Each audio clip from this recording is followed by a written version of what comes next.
is here from Gertrude Walker Elementary School. Looks like you said Joanne. It's running now. Doing your recording, so. Give him a little technology experience here. Either me or call Thank you. Roxy, and I don't think we want to call Roxy. Oh, well, anyway, thank you for having Gertrude Walker Elementary. As Dr. Carlin said, I'm Bill Cottrell. I'm the principal. I've met most of you know me, good, bad, or ugly. We have quite a contingency, I think, here tonight, and we have some presenters, and I'm really not going to be presenting anything. I'm going to be introducing my presenters. I've got about 3 different ones. But first I'd like to introduce staff from Gertrude Walker that's here this evening. So if you're from Gertrude Walker, would you please stand up? If you're not already standing. Very good. And then I'll tell you what they do. Oh, you got my back? Well, thank you. You may be the only one that has my back. You're standing. It's all right, Joanne. You can say you're standing in front of the camera. Okay, but anyway, I'd like to introduce our Gertrude Walker staff here this evening. We have Ann Copper, who teaches 3rd grade. Daniela Garcia teaches kindergarten. Rhonda Rowe is our literacy coach. Diana Dennison, we share with VO, but she's our math coach. And then you guys want to sit down. Teresa Shirley on the end teaches our 1st through 4th grade science. Kelly, I know Kelly Rivas is our 2nd grade teacher. Anna Castaneda is a 3rd grade teacher.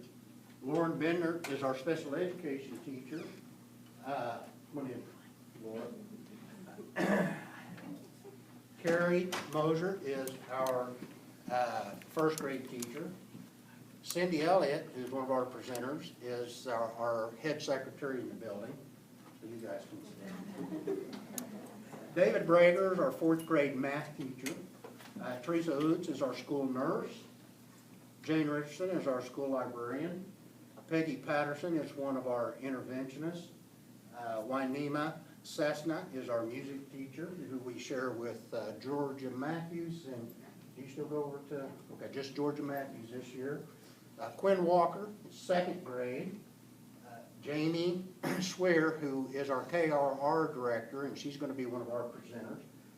Lee Divert, who is our ESL and an interventionist, and she's going to be a presenter. And then Mary Hamlin, who is an interventionist this year, but she's also taught 4th grade and what, just like 20 plus years. Anyway, that's our staff that is here this evening. We have a couple of others that, you know, were either sick or had other obligations and couldn't make it tonight. And whenever we're done here, we're going to have a faculty meeting out here. But anyway, you know what? It's a great staff. And as you can see, very supportive, because all I had to do was just let them know, you know, that we had the presenters, and it would sure be nice if they could come support them here at the board meeting. And as you can see, they show up in mass. The only time you see more of them show up than this is when we have snacks. So, anyway, with that, we'll go ahead and start and get this on the road. Cindy's going to be our first presenter, and what Cindy, even though she's our secretary, she also has her special guest with her. So Cindy, go ahead. Okay, Ellie with me? You may have seen their picture in the paper.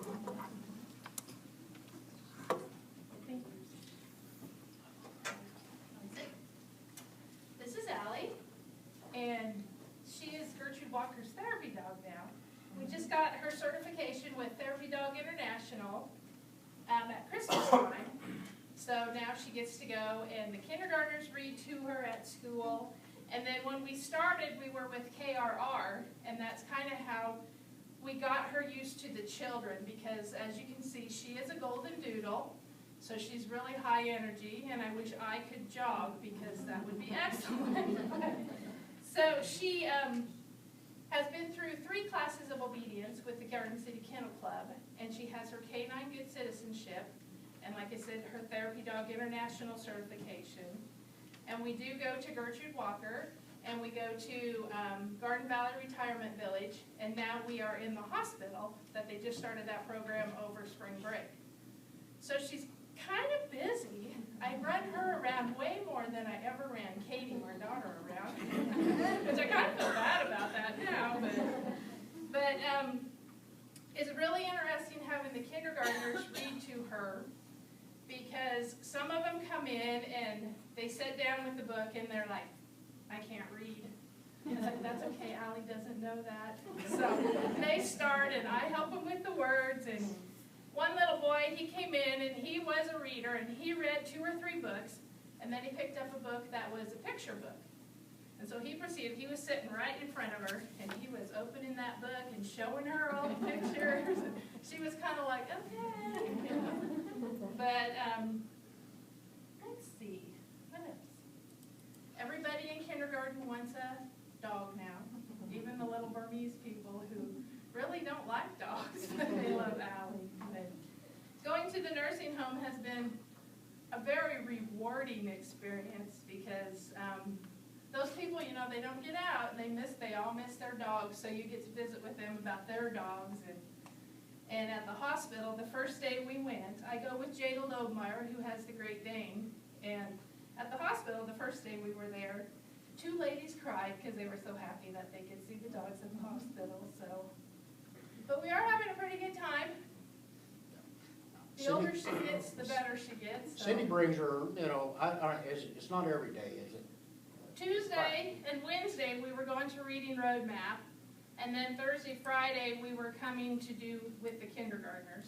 Yeah. And Allie, she lays out by Cindy's desk, and of course she gets a lot of attention from everyone that comes through, and she's very good about it. She just lays there and takes all of it she can get, you know. Yeah. Scratch her head, scratch her belly. When we go to the nursing home, I think the staff and the hospital, the staff enjoy her just as much as the patients do, so it's kind of fun, yeah. She's you know, and of course she is a therapy dog, and everyone treats her as such, and she really is a good addition to our school. Just, you know, kind of something that's a little different than just the everyday thing, and I think the kindergartners enjoy her. Ms. Garcia, would you say they do? They look forward to Thursdays. In my class, they look forward to Thursdays to read to Allie, and they work really hard throughout the week to make sure that they are able to read 1 or 2 books to her when we go. And I have to brag on you a little bit, because don't let me put words in your mouth either, but when those kids are reading to the dog, they're not just reading to them, they're building self-confidence and being able to, maybe they won't read in front of the class, but they'll read in front of her without judgment, and also teaching the empathy and respecting another living creature. That's probably the big thing, yeah. Because so many of them have never even pet a dog. So it was, you know, they kept messing with her feathers, which she really doesn't like, and she would shake her ear, and I'd have to tell them to stop. And then today, they were kind of playing with her nose, and it's like, would you like somebody doing that to your nose? And so they had to stop, but she takes it in stride. She's pretty good, and she is a licker, so. Yes, sir. I had Miss Eppinger, who's not here tonight, she came up with a phrase today, and she was petting her, and she goes, oh, control your liquor. So I'm going to start using that now. That was pretty darn cute. So Creek doesn't shed much either. not much, the golden doodle hairs, every time I wear my black pants, I think she doesn't shed, and that's like, oh. But no, she has to have haircuts. That's why her hair always looks better than mine now, because I spend all my money on her. But, yeah. And this is all volunteer. Right, yes, yeah. Yeah. Have any of the students had any allergy problems? No, we haven't had anybody. This is a good breed Yeah. to work with, because the dander and the allergens are super low, but. Yeah. So is she calming for kids that are having a stressful day, or, I mean, I would think being around. You know, we haven't really, I don't know that, you know, I could say yes or no on that. I mean, because anytime that they're, you know, around her, they seem to be, you know, pretty calm, and they want to be around her. They want to be able to interact with her, and so, you know, whether they're having a stressful day or not. You may not always know that per se. And she's only there about, an hour in the Yeah, afternoon. 2 hours. I take her back with me from lunch. So, you know, that's one thing about going to the hospital and the nursing home. They can only take about an hour because that's a lot of hands-on from everybody. So about an hour, and sometimes it's an hour 45, and I can always tell when she's ready to be done. She's like, let's go home, yeah. And kindergarten's the only one that really interacts with her during the day, because that's the only classes she goes to. There are a couple of kindergartners that come to mind that they will kind of calm down, I guess is the best word to use, whenever she's around, because they do want to interact with her, they want to pet her and touch her, and they know that they can't do that unless they approach it in, you know, a certain way. So it works well. It's great to be able to have students and have that experience, especially if they don't have animals at home, so that's wonderful. It is, it's great. What a well-behaved dog. Oh, thank you. Yeah. She does get wild once in a while, but when I started, how old was she? About 8 months, 12 months? I would take her up to school every once in a while, you know, just mainly for in-service days and after school, but Phil can attest to how great, well, Mary, Yeah, she was a little crazy, yeah. Yeah, you know, it definitely is an experience. So if I heard right, she spends quite a bit of time in the office. Mhm. So I'd ask the She staff, just- is she calming for the principal? You know, not so much. You know, Phil stands with his hands in his pockets, and he always comes over to talk to me, and Allie gets up and nudges his hand out of She her may, his she will, pocket. I mean, and she'll keep doing it until I take my hand out and pet her. She is a sweetheart. Yeah, no, she has, she's calmed down a lot since I first met her. She doesn't jump, I mean, the classes have done a great job for her, and she's a sweetheart. We really enjoy having her. I do think she's a benefit to our school, so. And she does kind of feel like cotton candy, only not the sticky part. Yeah. So I don't know if you guys want to pet her, or? Or read to her. But you have to sit, you know, on your bottom, crisscross applesauce, then you can read, That's good. Thanks for interact with other classes other than kindergarten. You know, if I had more time, because I have to be secretary too. Yeah, she does have a job. Yeah, and I would like nothing more than to retire at the end of the year and do this full time, but I haven't been able to talk my husband into that. And you need to be with her at all Yeah, that's part of the certification, is you are the only one that can be with your dog. Because when you take the testing, you're with your dog, so, yeah. Yeah, I'm not trying to fill your plate, I was just Yeah. curious. No, yeah, No. yeah. Thank you, Gloria, but please. Okay. All right, well, thank you, Cindy. Okay, We you're appreciate you welcome. coming.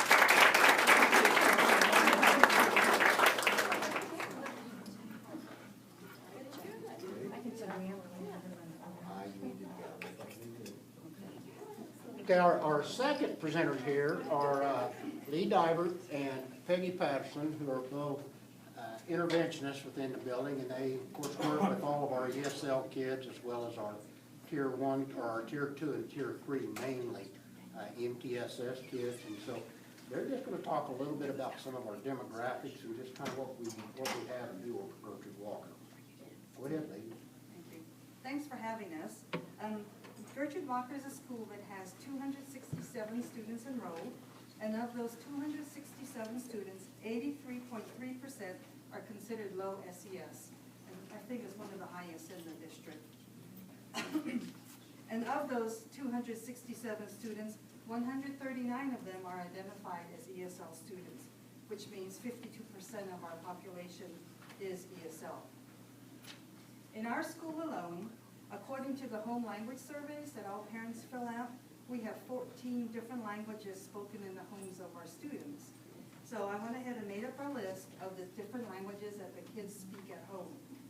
And as you can see, they're really different languages, and they're in alphabetical order, not according to the numbers that are spoken. And I just want to talk a little bit about the languages. The Amharic, I think I'm saying that correctly, is the official language of Ethiopia, and Burmese is our third most spoken language in our building. Chin is also a Burmese language, and there's about 500,000 of them in the world that speak that one. And it's also spoken in India and Bangladesh. The Creole that we have listed is a Creole that's spoken in Haiti. We do have a family that's immigrated from Haiti, and so they do speak Creole in their home. Karen is like the southern part of Myanmar, where they come from, and also a lot of them were born in Thailand in the camps. The Malay language is from the kids that are emigrated from Malaysia, and Oromo has 24 million speakers in Ethiopia and Kenya. We have a couple of kids that were born in Kenya and emigrated to the U.S. Quiche, it looks like quiche, but Quiche is a Mayan language, and there's 1 million speakers of that language in Guatemala. Rohingya is from the northern Myanmar, the northern part of Burma, and also they speak that language in Bangladesh. And then Somali, of course, is from Somalia and Spanish. We have almost 100 students that speak that. Swahili is spoken in Kenya, where one of our students was born. Also, Swahili is spoken in, and this one was in Kenya, but they're also spoken in Tanzania, Uganda, Rwanda, Burundi, Mozambique, and the Republic of the Congo. And Visayan is a Filipino language. One of our students came from the southern part of the Philippines, so she speaks Visayan at home. Last year we had another Filipino dialect, but he's a 5th grader this year. And of course we have English in our building. So just from all those different languages, and most of us don't speak those languages, you can see that we have quite a bit of a challenge in our building. But we do try to follow the MTSS guidelines as outlined by the state of Kansas. We have 3 1/4 interventionists and a para, and with those, with our personnel, we are able to provide Tier 2 intervention time with all of our Tier 2 students, which means a 30-minute extra help.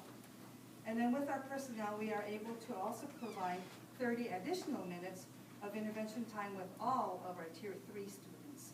So the total 60 minutes that the Tier 3 students receive is recommended by the MTSS. So Mr. Kydell has really worked a schedule, so we're able to provide that for our students. So as you can see, with our low SES and our high ESL populations, we have challenges at Gertrude Walker. We do invite each one of you to come and visit us for a day. That way you can see how we support these students. And as you think about our students, keep in mind that the students are individuals who have different needs. They are at different grade levels, but they function at many other levels. They come from diverse backgrounds, and we have a wide range of English language fluency within our building. Now, we at Gertrude Walker don't consider these challenges as obstacles that make our jobs impossible. But we do embrace the challenges, and we demonstrate our belief in our students as capable learners, given the needed time and opportunities. We are convinced that our students will succeed because our students are the future, and together we will reach for the stars. Thank you.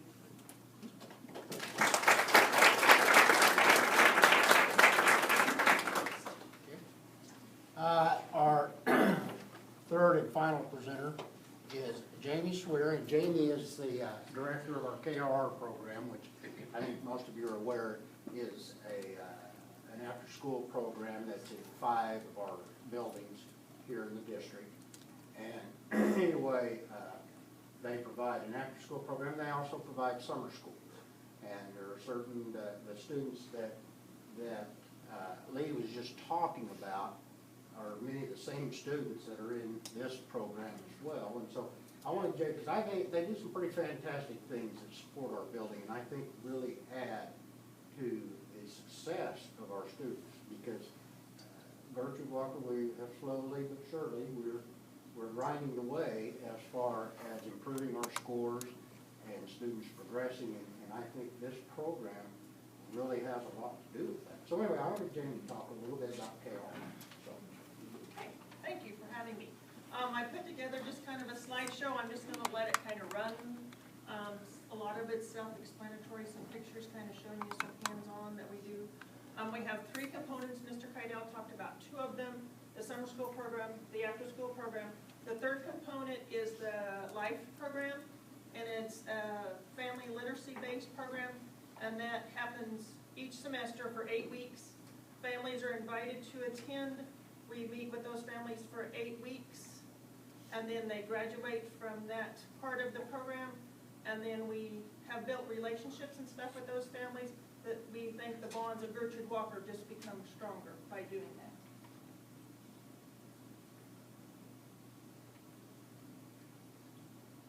That's my technology work well.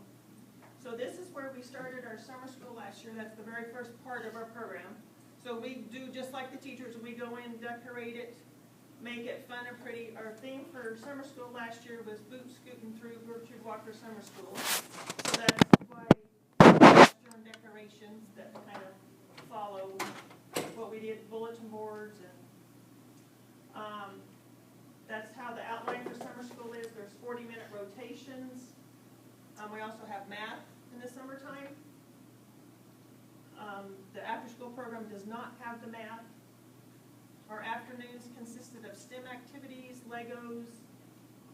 These next slides are some things that will show you some of the things that they've done with their STEM activities.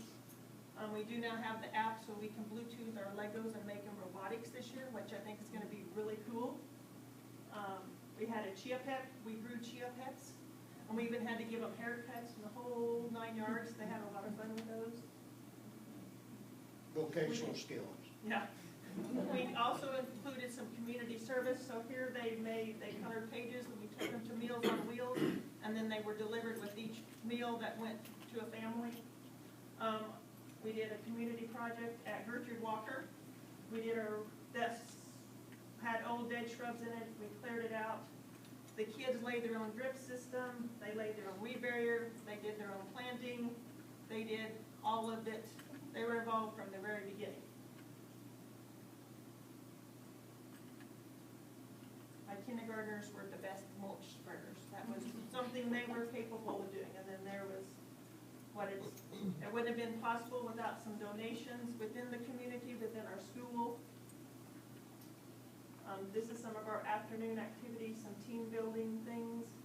These kids interact with their own grade levels during the year. This is an opportunity for them to mix with other grade levels.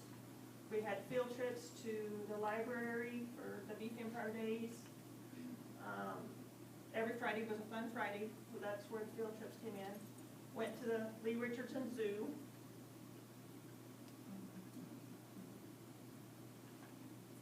That's the entrance to the Ward's Garden Center, the pet store.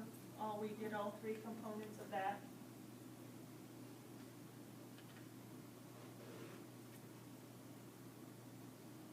Our 4th trip, we went back to the public library. They had a magician there. He was fantastic. Our kids really, really loved it. In the afternoon, we did an ice cream sundae. I was so surprised how many kids did not know what an ice cream sundae was and how to even make it something so simple. They were just ecstatic over that. The extension office came and did bread in the bag with them. Last year, we went over the 4th of July. We went into July, and so we tried to do some 4th of July activities with them. They tie-dyed t-shirts, made things. We had scavenger hunts on Friday afternoons.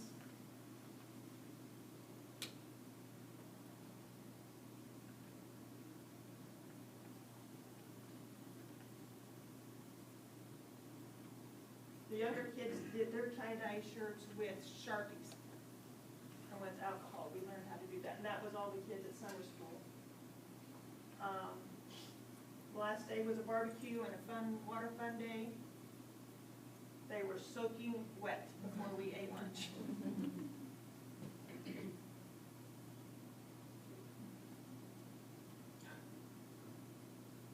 And then Farm Credit came and cooked all of our hamburgers and whatnot, and then we had Dillon's and Walmart help with some donations for our barbecue.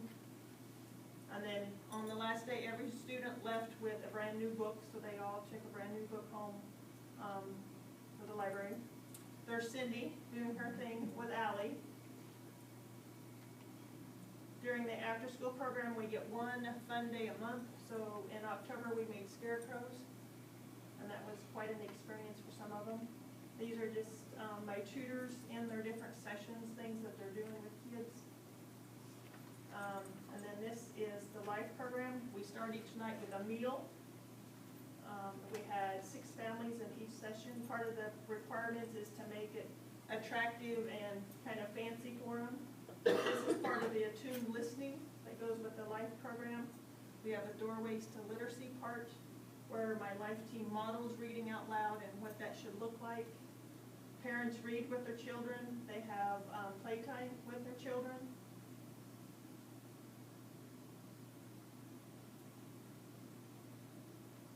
And then the last 2 slides are the families that have graduated from our life program. This is the first bunch of families that we graduated from our life program, and this would be the second bunch of families that graduated from our life program. And as you can see, Jamie gets a lot of community organizations involved with this program, and we get a tremendous amount of donations, actually. People are very kind and more than willing to donate to help out, not just with the life program, but also with the after-school program, and obviously in the summertime. And that field trip a week in the summertime, that's part of the requirements of the grant. This is a grant that we get. And part of the requirements of that grant is that they do the every week field trip on Fridays in the summertime. And like I said, they went to Beef Empire Days, and you listen to the clowns or to the rodeo queens or whomever, and try to, expose our kids to things that really they don't, that's completely unknown to them. What we take for granted many, many times, our kids over at Gertrude Walker, which like in any of our schools in the district, but it is just absolutely, they've never even heard of it. It's something as simple as an ice cream sundae. We had 2 of those aha moments for the summer school. And we got kids from, refugee camps, from country, whatever, just didn't quit.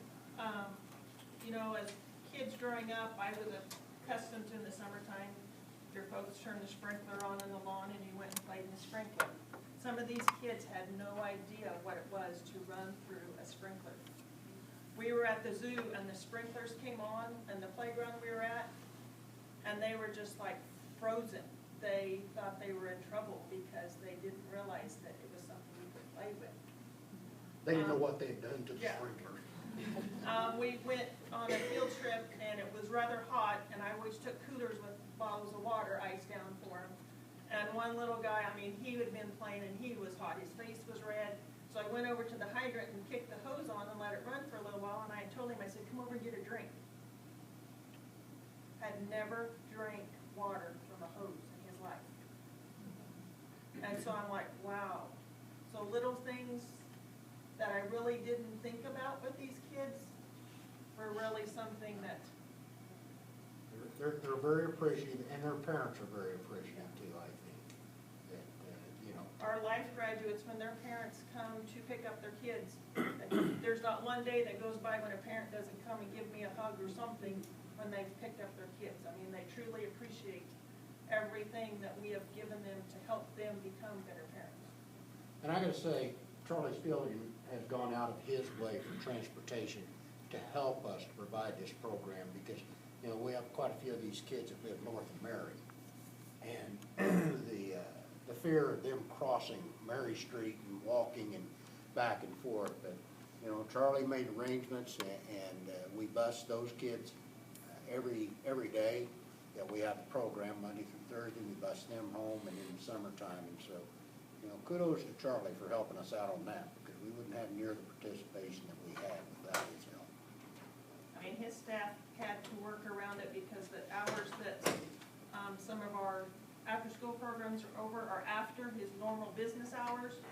And so they worked amongst themselves to work it out, who would stay late these days and whatnot, to provide the transportation. And without the partnership with him, we wouldn't be able to do what we do. Yeah. Well, I just wanted to say, I think that all these experiences are really great for these kids, because you're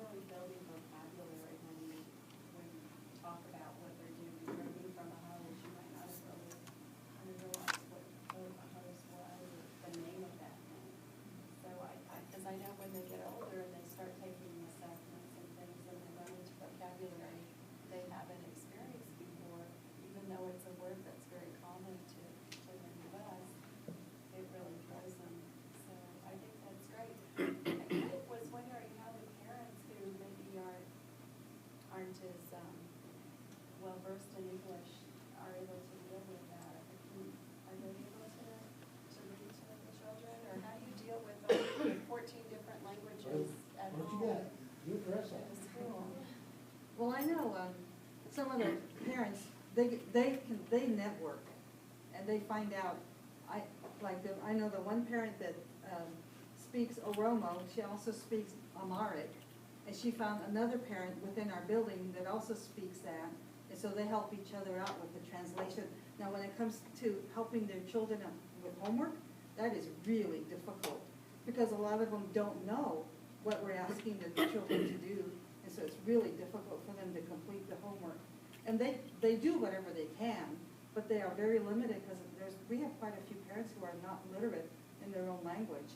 They speak it, but they don't necessarily read it, and so they can't even read it to their own children in their language.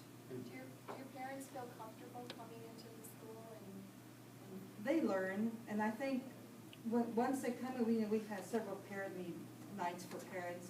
I think once they come in, I think they feel pretty comfortable, don't you? And a lot of them will come in, and we do have a couple of translators, but, we've had to use kids a lot. it's really a challenge? We do have a translator that speaks Burmese, and she also speaks Korean. And of course, we have Spanish translators, but with some of the other languages, fortunately, we also have Albert Qua down here at the SC. We call on Albert a lot. Albert has a great relationship with the parents in our community or in our school. And so we just call him, and then Albert, he takes care of it. He either goes and visits them, he calls them, whatever is necessary, whatever the issue may be. And so, we do workarounds. I mean, we figure it out, and I think that as a whole, I think that most of the parents feel comfortable. But again, there are parents that they just don't feel comfortable at all, because education in school is a very intimidating place for them, and they feel, they lack enough confidence sometimes, I think, to come in and actually talk to us about things. But again, with Albert as kind of a go-between, I think a lot of that works out, because sometimes they will call him. He comes and picks up kids and takes them to appointments, things like that. Whenever we have some kind of an activity at night, we invite them to come, and we have, taken a bus up to 305 Mary, I call it the village, but we take it up there, and we load up parents and bring them, because they won't come otherwise. But, so there's a lot of that, and I don't know, Gene, I don't know if you can actually put a number to it, but I would say most of them are What you do coming. with the children, especially in helping them become better English language speakers, because it not only helps them, but it's going to help their family. It's harder when you're an adult to try to learn another language. But the kids seem to pick it up a lot quicker Oh, yeah. than we do at an older age. So you're really helping your entire family when you work Well, with we those like to children. think so, and I think that this bunch right here that I introduced to you a while ago, they're the ones that do it. All I do is just sit in my office and take naps. They're the ones that do it. Hang out with the dog. That's right, hang out with Alan. Any other questions? And I do have a question. Are you able to keep participation high from start to finish for your live program? It looked like you had quite a few graduates. How many do you start with, and how many do you? They have to attend so many in order to graduate. So if they show up for one and they're not part of the graduation group, KR sets guidelines as to how much participation they have to have. We've had a couple families miss 1 or 2 nights, with sickness, kind of here through the winter, had some family sickness. Mom and one sibling might come, and dad stay home with the one that's sick or something. But for the most part, once you get them there, and to be real honest with you, the meal is the sinker. I mean, they appreciate a free meal, and once they have that meal, they are bought into whatever we want to do, show them. Jamie, you might mention about last semester's bowling trip. Once they've graduated, we have like an alumni type of thing, so we call it Friends for Life. So my first semester families, went bowling 2 weekends ago. And KR helps them to stay together, so they networked. And so, they went bowling, their bowling was paid for, their snacks were paid for. They just met as families, went and had fellowship with each other, had a good time, and we're so appreciative of it, that it was really pretty awesome. You have someone from that group that coordinates that continued. Yeah, I have one parent. That continued relationship. Right, that's kind of schedules it and does that work. For our part of the reading, you had asked about the language stuff. I do have books in Spanish, so I have a lot of parents that do read Spanish only. So I do have Spanish books that moms and dads can read, Spanish books to their children. So I still keep them involved with the reading part. Okay, thank you. And that is the end of our whole meeting.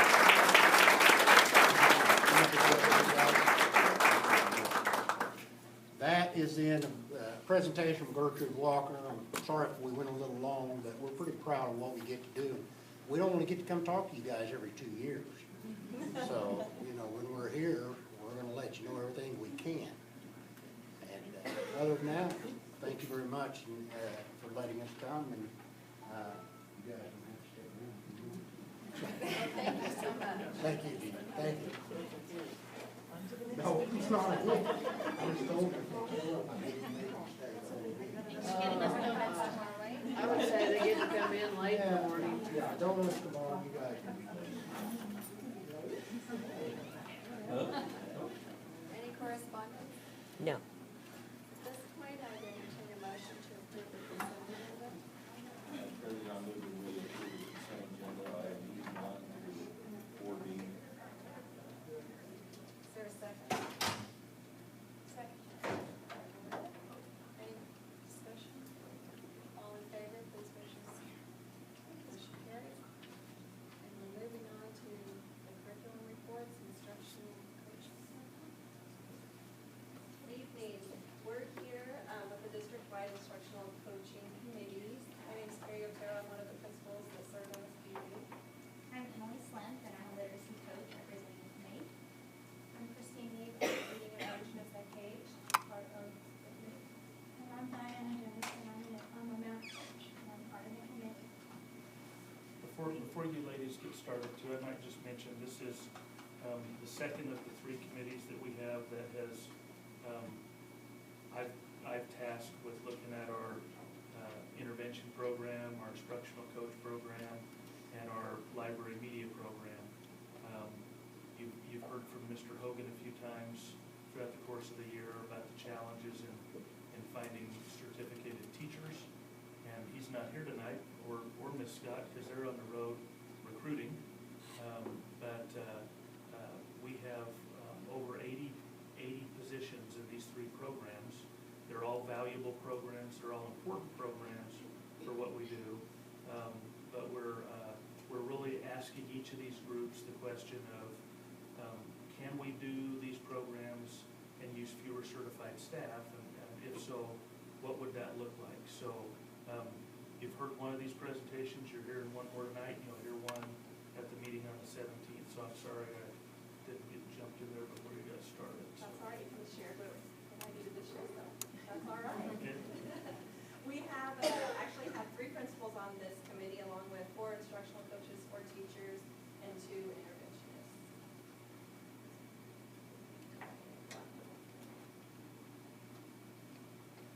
Okay, so a little history about how we got our instructional coaches was we actually came about because of a Reading First grant. There were actually 3 schools that we started out with instructional coaches in those buildings, and so they followed all the guidelines, requirements of Reading First, and then as we started to see the success and the effectiveness of the coaches combined with what student achievement data was showing us, the rest of the buildings also had instructional coaches placed in them. And over time, we added instructional coaches to both our intermediate centers, the middle schools, and the high school. And then collecting data, the way we went about all of this is we knew we had a few questions that we had to look at. And so we researched the role of the coach. We looked at what research was saying about the instructional coaching program. We also looked at how coaches are currently used in the building and got input from surveys from principals and teachers. And we also got input from our instructional coaches. And then we actually, to do all that, we divided our committee into subgroups, and so each subgroup was charged with one of those areas. And so we got research and also using the surveys, we got input from district-wide staff. So I was part of the subgroup that was asked to research what is an effective coach. So I had the information from that research, but I want to share with you. The information came from, Leanne gave us some articles, plus the reading coach, and then we also did internet searches. And so we ended up with 12 resources that gave us the information that I'm sharing with you tonight.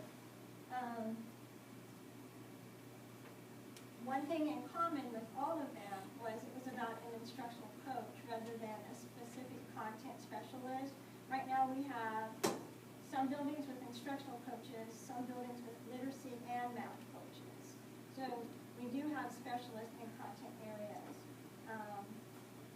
So most of the information that I have to share with you tonight is about an instructional coach. So this is a matrix. The 12 references at the bottom of the page of the slide are the articles or information that we looked at to have to be able to determine what an effective coach is. So the X's on the matrix are how many times that it was mentioned. So for example, strengthening instruction, improving teaching quality. Out of the 12 articles it was mentioned, that was the big idea in 10 of the 12 articles or the book. And then so on and so forth. So from the top down, the big ideas were, as I mentioned the first one, the second one, student achievement and being successful, building relationships, professional development, establish goals, facilitate teachers reflecting, which we call cognitive coaching, foundational coaching skills, differentiating, heavy and light means that like your new teachers would probably need an instructional coach more than a teacher that's a veteran teacher that has taught for years and years and who actually becomes mentor teachers. So we would, as coaches, we wouldn't probably be spending as much time with that more experienced coach as we would with a new teacher, or maybe teachers have asked us to support them and do more to help them strengthen their instruction or other areas that they need support from coaches. District-wide accessibility, being in several buildings, we can see many good innovative things going on. We can share that with other principals, other buildings. These are some good things that we see that we want to share with you that might be a consideration in your building. So that would be the innovative part. Data-informed decision-making, we're huge on that in our district. We want to look at our data and what does our data tell us to drive instruction, to strengthen instruction, to help students be more successful. Identifies the needs for expenditures. Teachers come to coaches to say, we need materials to teach this curriculum. We have materials to start with, but we need more. Can we get more things? So we try to help them out as much as we can. Also, we keep track of that inventory. And then other duties as assigned. Coaches have different roles in different buildings depending on those needs. So that kind of lumps things together. As far as the X's, for example, the top 3 were building relationships, strengthening instruction, and improving student achievement. Those are the top 3 and everything. Big ideas and the information that we have. Some of the